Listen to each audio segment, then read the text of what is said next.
إن الحمد لله نحمده ونستعينه ونستغفره ونعوذ بالله من شرور أنفسنا ومن سيئات أعمالنا من يهده الله فلا مضل له ومن يضلل فلا هادي له وأشهد أن لا إله إلا الله وحده لا شريك له وأشهد أن محمدا عبده ورسوله صلى الله عليه وعلى آله وأصحابه والتابعين وتابع التابعين ومن تبعهم بإحسان إلى يوم الدين. يا أيها الذين آمنوا اتقوا الله حق تقاته ولا تموتن إلا وأنتم مسلمون. يا أيها الناس اتقوا ربكم الذي خلقكم من نفس واحدة وخلق منها زوجها وبث منهما رجالا كثيرا ونساء واتقوا الله الذي تساءلون به والأرحام إن الله كان عليكم رقيبا.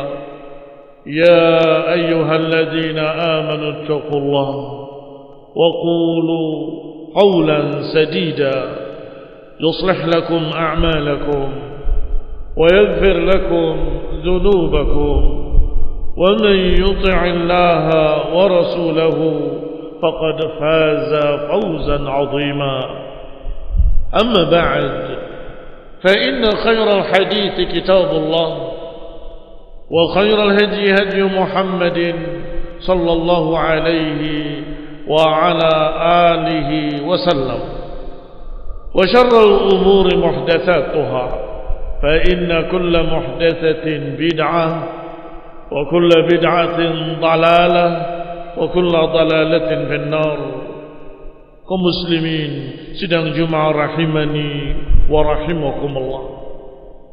Alhamdulillah, kita terus bersyukur pada Allah Subhanahu wa taala dalam kondisi apapun, dalam suka ataupun duka, dalam keadaan sedih ataupun senang, dalam keadaan diluaskan rizkinya ataupun dalam keadaan sempit, kita terus mengucapkan pujian pada Allah Subhanahu wa ta'ala. Alhamdulillah ala kulli hal. Segala puji bagi Allah dalam keadaan apapun, karena semua yang terjadi di muka bumi adalah ujian. Semua takdir yang Allah takdirkan adalah ibtila, ujian dari Allah Subhanahu wa ta'ala. Kalau kita sabar dan kita istiqamah, tetap di atas sunnah, tetap di atas ajaran Rasulullah SAW, maka musibah menjadi pahala, kesengsaraan menjadi perkara yang membahagiakan kelak yaumul qiyamah. Ikhwani fiddin a'azzakumullah. Namanya dunia tidak selalu dalam keadaan yang sama. Namanya dunia kadang kebaikan, kadang kejelekan terjadi. Kadang suka atau duka bisa terjadi. Maka kaum muslimin rahimani wa rahimakumullah, kalau kita diuji dengan kesusahan, diuji dengan kesengsaraan, atau diuji dengan problem yang tak terpecahkan, maka sabar. Sesungguhnya Allah Subhanahu wa ta'ala memberikan sekian banyak jalan keluar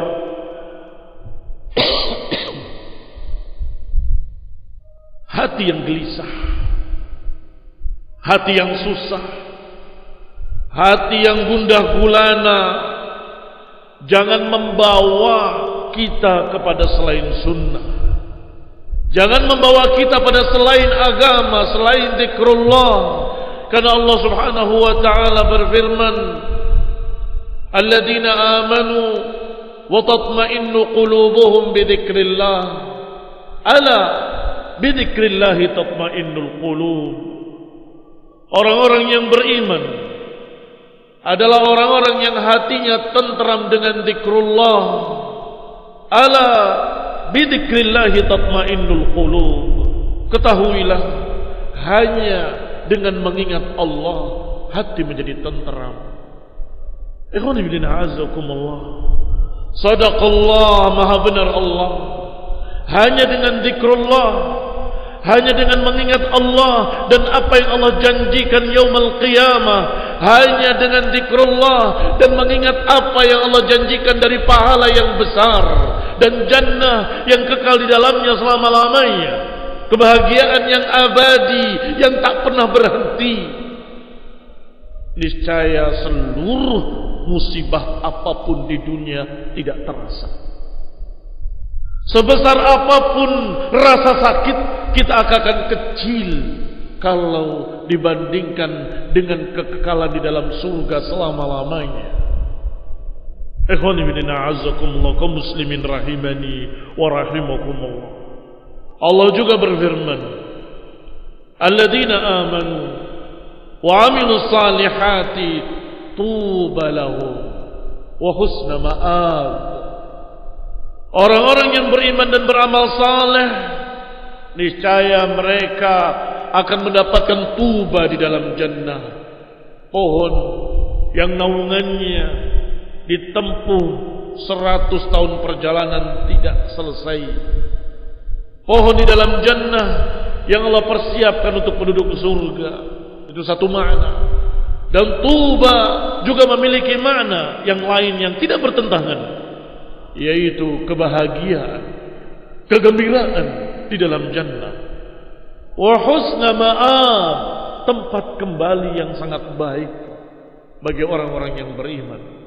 Maka dengan mengingat Allah, dengan mengingat janji-janji Allah, dengan mengingat jannah, dengan mengingat pahala yang Allah persiapkan, maka niscaya ujian apapun yang kita hadapi di dunia akan terasa ringan. Kaum muslimin rahimani wa rahimakumullah. Allah juga berfirman, Allahu nazzala ahsanal hadits kitaban. Allah menurunkan ahsanal hadits, ucapan yang paling baik, ucapan yang paling bagus, yaitu kitaban mutasyabihan matani, yani Al-Quran ini kitab taqsya'irru minhu juludul ladzina yakhshawna rabbahum, yang hati-hati akan gemetar dan bulu kuduk akan berdiri ketika dibacakan ayat-ayat Allah Subhanahu wa taala. Hati siapa yang akan terpengaruh dengan ayat-ayat Allah? Kata Allah, juludul ladzina yakhshawna rabbahum, kulit-kulitnya, bulu kuduknya orang-orang yang memiliki rasa takut kepada Allah Subhanahu wa taala. Yang yakhshawna rabbahum, yang memiliki khasyah. Thumma talinu juluduhum wa qulubuhum, kemudian hati menjadi lunak, kemudian hati menjadi tentram dengan zikir pada Allah Subhanahu wa taala. Thumma talinu juluduhum wa qulubuhum ila dzikrillah. Ikhwan fillah a'azzakumullah, kaum muslimin rahimani wa rahimakumullah.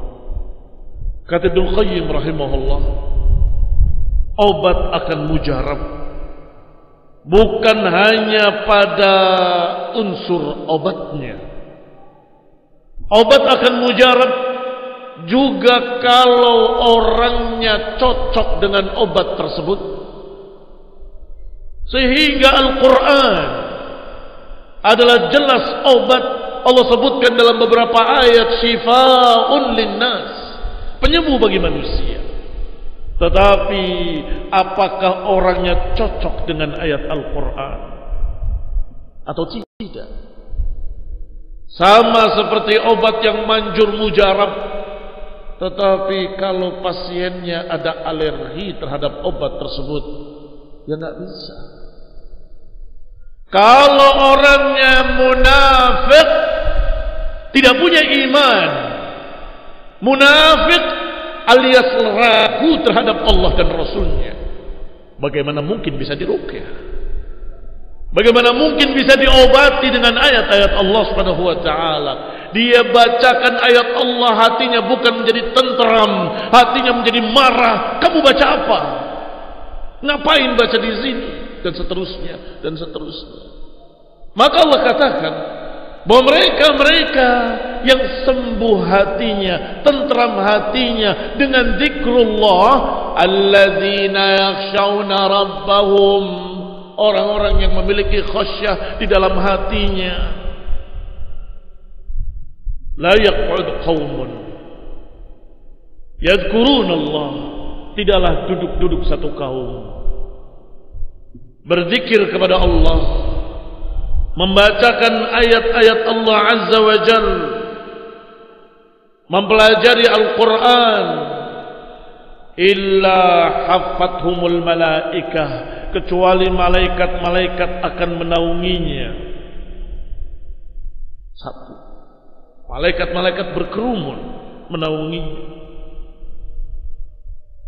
Wa ghasyiyatuhumur rahmah, yang kedua akan diliputi rahmat, kasih sayang Allah Subhanahu wa ta'ala. Yang ketiga, wa nazalat bihimus sakinah, akan turun kepada mereka ketentraman, sakinah. Sakinah, ketentraman, tidak bisa dibeli. Apakah bisa orang-orang yang stres, orang-orang yang dalam keadaan gundah gulana, kemudian dia beli ketentraman? Tidak bisa. Allah akan turunkan ketentraman itu. Bagi siapa? Bagi yang duduk yadhkurun Allah, duduk bermajlis mencari dan mempelajari ilmu Allah, mempelajari ayat-ayat Al-Quran, mempelajari hadis-hadis Rasul, hati ini menjadi tentram. Disebutkan 3 perkara paling tidak. Malaikat menaungi mereka dengan sayap-sayapnya. Yang kedua, ghasyiyatuhumur rahmah, diliputi rahmat dari Allah Subhanahu wa ta'ala. Dan yang ketiga, Allah turunkan wa nazalat alaihimus sakinah, Allah turunkan pada mereka ketentraman hati. Ada yang keempat, kelanjutan hadisnya, wa dzakarallahu fi man indah, Allah akan sebut mereka terhadap atau di hadapan seluruh hamba-hamba yang ada di sisinya. Siapa hamba-hamba yang ada di sisi Allah Subhanahu wa ta'ala? Para malaikat. Allah akan banggakan hamba-hamba tadi yang yadhkurun Allah, mengingat Allah, mengingat ayat-ayat Allah, mempelajari kitabullah. Yadhkurullahu fi man indah, Allah akan sebut-sebut mereka di hadapan para malaikat yang ada di sisinya. Lihat hambaku, mereka beriman kepadaku padahal mereka tidak melihat aku. Mereka mentaati aku padahal mereka tidak melihat aku. Dan seterusnya dan seterusnya, sebagaimana disebutkan dalam riwayat-riwayat yang sahih. Ikhwan fillah a'azzakumullah. Maka seharusnya seorang muslim sunni salafi anti stres. Tidak mungkin dia akan stres. Banyak obatnya dipersiapkan oleh Allah Subhanahu wa ta'ala. Banyak penyembuhnya yang Allah persiapkan dalam Quran. Banyak jalan keluarnya yang Allah ajarkan dalam hadis-hadis Rasul yang Allah SAW ajarkan dan contohkan. Sudah berapa ayat disebutkan tadi? Pertama, ala bidzikrillahi tatmainnul qulub. Yang kedua, alladzina amanu wa 'amilus salihah, kalau beriman dan beramal saleh, tuba lahum wa husna ma'ab. Yang ketiga, ayat-ayat Allah yang kalau dibacakan taksya'iru minhu qulubul ladzina yakhshawna rabbahum. Ayat-ayat Allah yang kalau dibacakan, hati-hati yang memiliki rasa takut pada Allah akan lunak, akan lembut, akan tenteram. Yang keempat, majlis-majlis ilmu adalah obat bagi mereka yang gelisah, bagi mereka yang memiliki sekian banyak kegelisahan di hati dan problem-problem. Duduk di majlis ilmu, dengarkan qala Allah wa qala Rasul. Kaum muslimin rahimani wa rahimakumullah, fanaslah ta'ala ayyuthabbitana wa yuthabbitakum. Kita meminta pada Allah Subhanahu wa ta'ala agar mengokohkan kami dan kalian di atas kitab was sunnah, mengokohkan kita dan kalian di atas tauhid dan di atas ajaran Rasulullah SAW dalam keadaan apapun, dalam problem apapun, dalam ujian apapun. Semoga Allah jadikan kita orang yang sabar dan istiqamah. Amin. Wa sallallahu ala Muhammadin wa ala alihi wa ashabihi wa sallama tasliman katsira.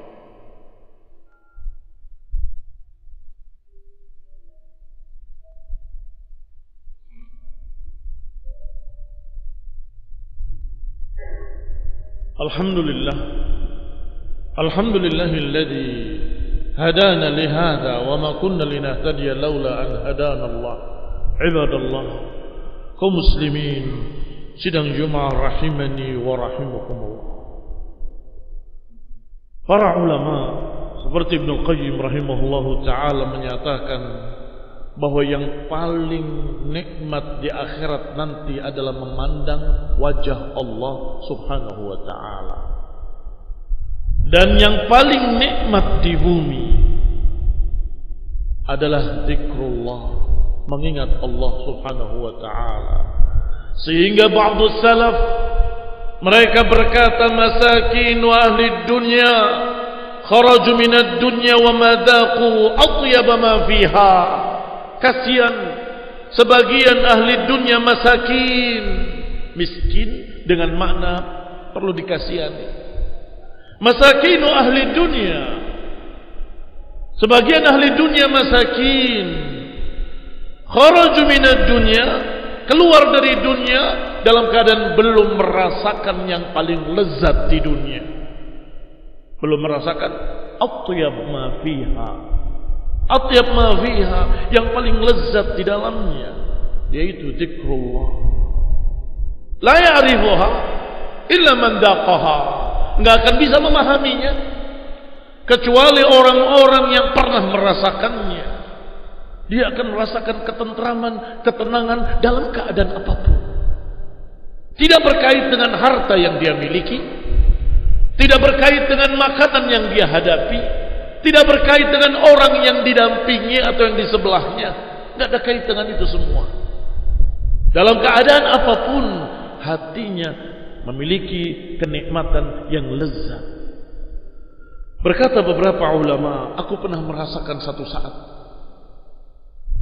kenikmatan hati, ketentraman yang sungguh demi Allah, kalau saja surga itu seperti itu rasanya, aku sudah cukup untuk berlomba untuk mendapatkannya.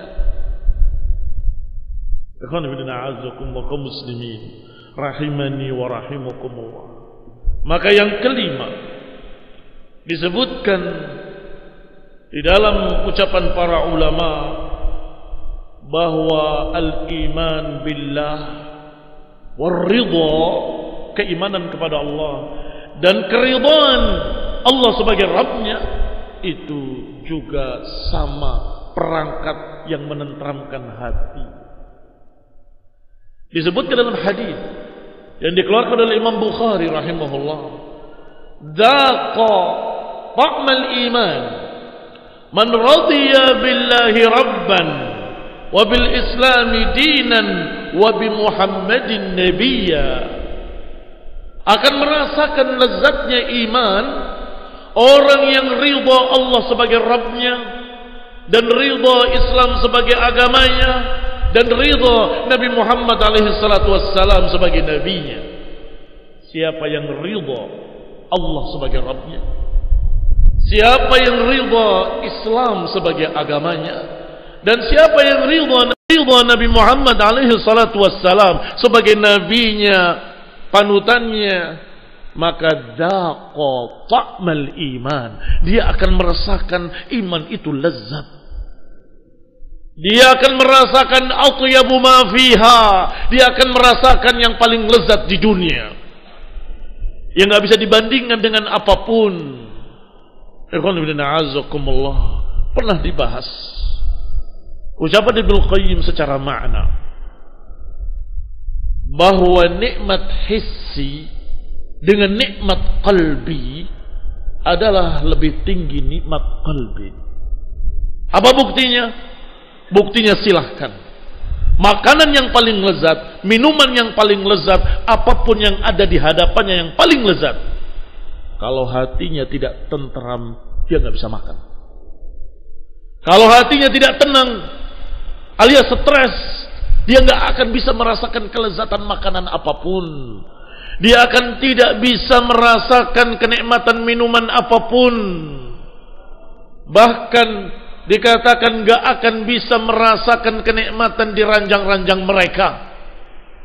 Kaum muslimin rahimani wa rahimakumullah. Mata tidak bisa dipejamkan, nggak bisa tidur. Makan tidak nikmat dan terasa pahit. Mengapa? Hatinya yang sakit. Tetapi sebaliknya, ketika hati sehat, hati tentram, hati bahagia, hati yang lapang dada, maka dia akan makan dengan nikmat walaupun nasi putih dengan garam. Berarti kenikmatan hati itu pokoknya. Sedangkan kenikmatan hissi itu cabangnya. Tapi sekarang di akhirat, surga adalah kenikmatan yang sangat tinggi tiada tara. Tetapi ketika Allah subhanahu wa ta'ala membuka hijabnya dan penduduk surga memandang wajah Allah subhanahu wa ta'ala, mereka lupa dengan kenikmatan surga. Karena nikmatnya memandang wajah Allah subhanahu wa ta'ala. Setelah itu Allah tutup kembali hijabnya, dan mereka kembali bernikmat-nikmat dengan surga sambil rindu kapan pertemuan dengan Allah lagi. Berarti tinggi mana kenikmatan surga dengan kenikmatan memandang wajah Allah? Lebih tinggi kenikmatan memandang wajah Allah. Ini kenikmatan rohani, kenikmatan hati. Yang tadi kenikmatan hissi, kenikmatan jasmani. Maka kaum muslimin rahimani wa rahimakumullah, dikatakan kalau seorang itu dalam hadis tadi ridha Allah sebagai Rabbnya, ridha syariat Allah, agama Allah, aturan Allah sebagai agamanya, dan ridha Nabi Muhammad SAW sebagai nabinya, maka tidak akan ada sesuatu apapun yang bisa mengganggu hatinya. Hatinya dipenuhi ketentraman dan ketenangan. Wadzaqa ta'mal iman. Dia akan merasakan lezatnya iman. Aqulu qawli hadza wa astaghfirullah li wa lakum wa li jami'il muslimin. Wa nas'alullaha ta'ala yuthabbitana wa yuthabbitakum wa yuthabbitul muslimina 'ala at-tauhid wa sunnah.